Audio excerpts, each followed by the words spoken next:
The product selection is everything. Product ആണ് എല്ലാം.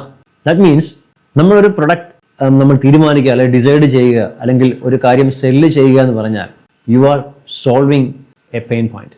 നമ്മൾ ആരുടെയൊക്കെയോ ഒരു പെയിൻ പോയിന്റ് സോൾവ് ചെയ്യുന്നതാണ് യഥാർത്ഥത്തിൽ ഒരു സെയിൽ എന്ന് പറയുന്നതിലൂടെ നമ്മൾ അർത്ഥമാക്കുന്നത്. അത് തന്നെയാണ് നമ്മുടെ പ്രൊഡക്റ്റ് എന്ന് പറയുന്നത്. അങ്ങനെ അല്ലാന്നുണ്ടെങ്കിൽ ആ പ്രൊഡക്റ്റ് ഒരിക്കലും ഡിമാൻഡ് ഉണ്ടാവില്ല അതിന്. അതാണ് ഒന്നാമത് ശ്രദ്ധിക്കേണ്ട കാര്യം. പ്രൊഡക്റ്റ് സെലക്ട് ചെയ്യുമ്പോൾ നിങ്ങൾ പ്രധാനമായും ശ്രദ്ധിക്കേണ്ട കാര്യങ്ങൾ ഇത് തന്നെയാണ്. What makes A product good for export? നമ്മുടെ ഒരു പ്രൊഡക്റ്റ് പ്രധാനമായും അതിനെ എക്സ്പോർട്ടിന് പ്രിപ്പയർ ചെയ്യുന്ന കാര്യങ്ങൾ എന്തൊക്കെയാണ്, അതിനെ പൊസിഷൻ ചെയ്യുന്ന കാര്യങ്ങൾ എന്തൊക്കെയാണെന്ന് അറിഞ്ഞിരിക്കുക. രണ്ടാമതായി, how to find trending and profitable products. ഒരു ട്രെൻഡിങ് ആയിട്ടുള്ള അല്ലെങ്കിൽ പ്രോഫിറ്റബിൾ ആയിട്ടുള്ള പ്രൊഡക്ട്സ് എങ്ങനെ കണ്ടുപിടിക്കാം. മൂന്നാമതായി, how to check international demands for that product. അതിന് ആ പ്രൊഡക്റ്റിന് ഇന്റർനാഷണൽ ഡിമാൻഡ് ഉണ്ടോ എന്ന് നോക്കുക. ദെൻ നാലാമതായി, how to source a product at low cost. അത് ഏറ്റവും ഇമ്പോർട്ടൻ്റ് ആയിട്ട് കാര്യമാണ്. നിങ്ങൾക്ക് അങ്ങനെ ആ ഒരു പ്രൊഡക്റ്റ് എങ്ങനെ ഏറ്റവും ഈസിയായി ലോ കോസ്റ്റിൽ സോഴ്സ് ചെയ്യാം.